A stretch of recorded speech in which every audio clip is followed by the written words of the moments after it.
Well, hello and welcome all who are joining us here on a pleasant Monday night here to kickstart what should be a very, very long off season for all who are involved. The Riverside City College Tigers, located obviously in Riverside, they play at Arthur N. Wheelock Stadium, which is right off the 15 and the 91 here in Southern California. Played some junior college football in a season to remember for the Riverside Tigers. Of course, this being the fifth year under former San Diego State head coach Tom Kraft, the Tigers were looking to avenge a loss last season to the eventual state champion of the South in Fullerton College. Riverside came into this year filled with defensive juggernauts. They brought back a quarterback by the name of Nicholas King, and also one of the best running backs to do it out of the conference as a freshman in number 4, Denzel Foster.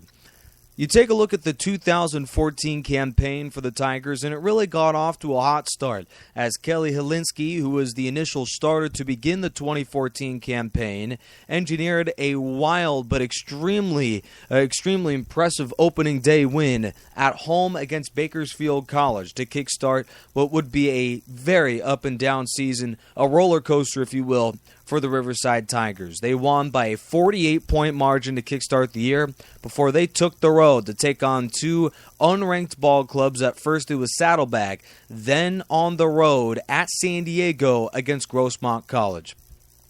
Well, against Saddleback to kickstart a non-conference play away from Riverside, the Tigers trailed early past halftime. They were able to get some defensive help by their own former Hawaii defensive end, Mickey Fangatua, who had a fumble recovery, one of his two on the season, that was returned for a touchdown late in the fourth quarter to tie a ball game at 27 that was sent into overtime, where Helinski would find Vista Marietta product Darius Jeter for one of only 2 touchdowns for him throughout the entire year, and that led to a overtime win on a Jimmy Camacho field goal. Now, Jimmy Camacho, our Riverside kicker, just a freshman, was number 1 in California scoring and in field goals with 21 on the year. It was an impressive year by our special teams.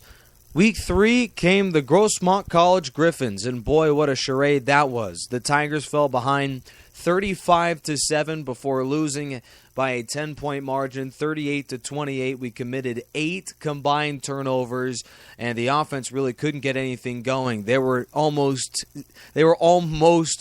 conversionless on third downs, and really they just couldn't get out of their own way, continued to shoot themselves in the foot. They would get a new foot and shoot that one off. It just was a real aberration to what was otherwise a very successful season for the Tigers. The bye week following that Grossmont game came at an oh-so-critical time, as following that week-long hiatus, the Tigers were able to heal up, and they were able to get their minds right for conference play. And boy, what a wild ride was that. They were able to rattle off 6 consecutive victories in conference play. It was part of their 8-0 run heading into the postseason, where the Tigers were really the hottest team in football. They beat down the top dogs in the conference in both Mount Sac and Long Beach City College, along with a wild affair against Citrus to close out conference play.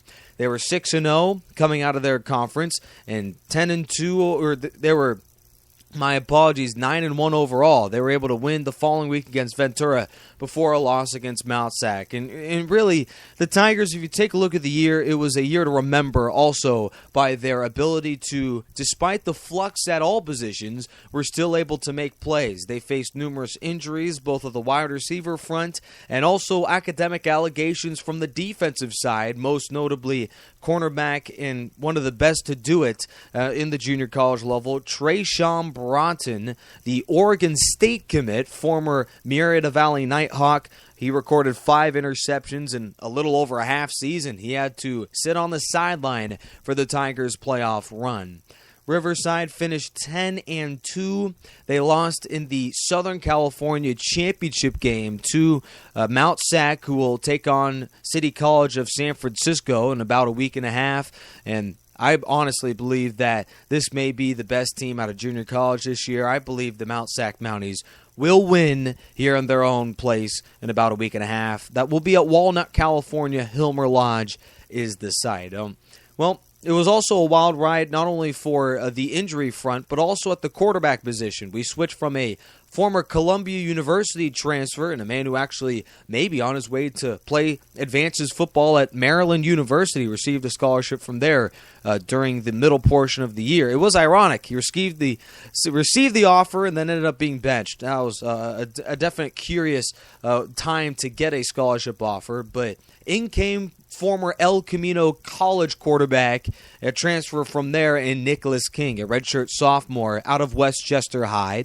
He finished the year with 14 touchdowns and 2 interceptions. You look at the numbers. Also, you add the 5 TDs, and this is a man that scored nearly 20 times and only committed 2 interceptions and 3 combined turnovers. You take a look at the numbers and think, wow, why in the world was this man a part of the Achilles heel in the playoffs? But you take a look at his yardage total, and it really was far lower than every other quarterback in the conference. He was only about a hair over half the amount of production that you had under Mount Saxon quarterback Justin Allo, who passed for just around 3,000 yards this season. Nick King sitting at 1,800. Going at the running back position, boy, Denzel Foster was certainly something, was he? He was the National Central Conference reigning freshman of the year, and he didn't disappoint in his sophomore season as he received the running back of the year out of the conference. That award for rushing over 1,000 yards, one of only 9 players in the state to have as many yards as he did, 1,017 to be exact, with 5 rushing touchdowns, and he did so despite missing 3 games this season due to injury. It was a phenomenal feat for a man who only stands at 5'10", but was able to, in a tall task, win against some critical contests. You could basically count that win against Mount Sac to his own credit. Also, not to mention the Long Beach City College win. He was critical in that matchup as well. Receiving-wise, boy, were the Tigers certainly inconsistent ball club. Their number 1 receiver was a man who received 11 scholarship offers this season.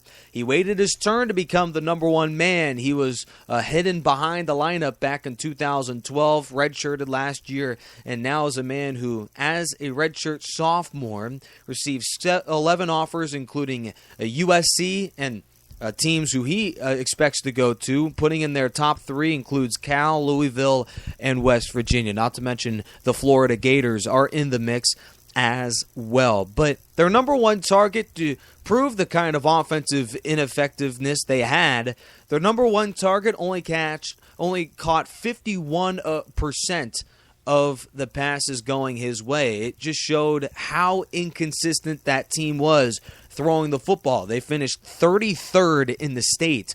Only 69 teams are in junior college that play football. 33rd with only 230 passing yards per game. That's among the worst in Southern California, and was indeed bottom 3 in the National Central Conference of 7 teams.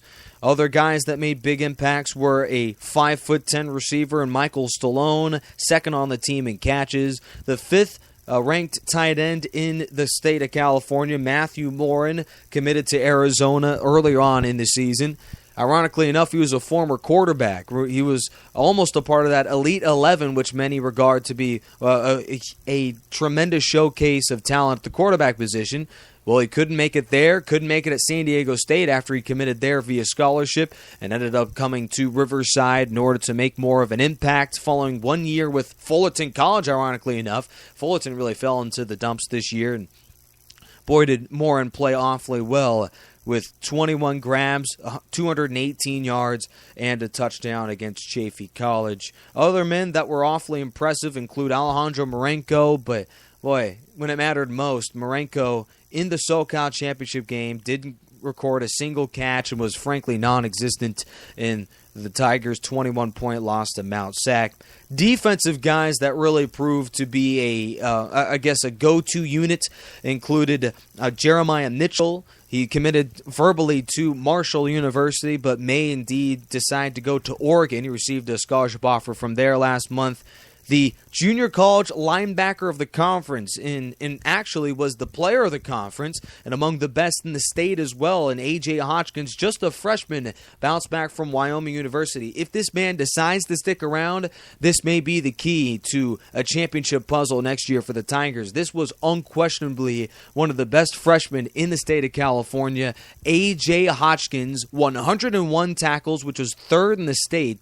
Not to mention 2 sacks, a forced fumble, interception, 5 pass deflections. It was frankly remarkable as a linebacker. Jonah Moy was great as a freshman, came back, expected to be the number 1, and he got kicked to the rear side by A.J. Hotchkiss. Just a marvelous year for the former Wyoming University linebacker. Other players included the Treshawn Broughton product, which actually ended up being somewhat of an adventure, if you will. Not to mention Ray Ford, who finished the year as the team leader in interceptions. And really, to add to this list, must include men by the name of Trayvon Watson, 5 interceptions, including a crucial one against Mount Sac.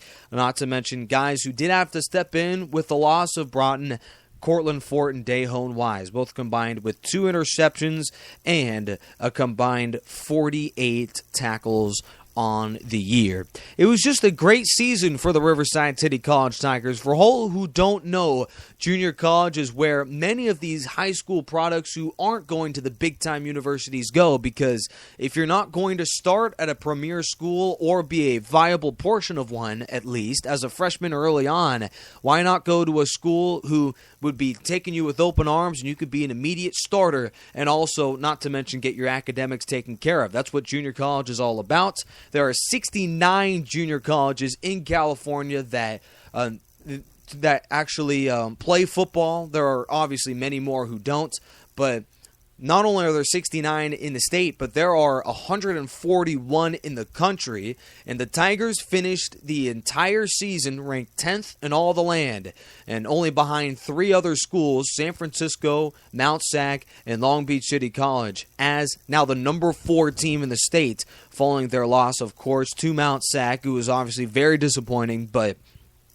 Tigers still among the best to do it in the country, according to basically everybody. It really was a phenomenal year for the most winningest team to come out of the conference with a 9-1 record. And you take a look at some of the pieces, and it really was a season to remember, if you will. Of course, you can't forget the abilities of their second half play. It was phenomenal. They outscored teams over 2-1 in the second half, 210 to 104 in the second half, held opposing quarterbacks to 6 touchdowns and 15 interceptions coming out of the halftime locker room. This was a phenomenal defense, ranked in the top 10 almost the whole year in rush defense, top 10 in scoring defense, finished 8th in the state, only allowing 21.6 points per game. That pass defense had times where it struggled, gave up 246 passing yards per game, and we all remember that game to close out the year against Mount Sac,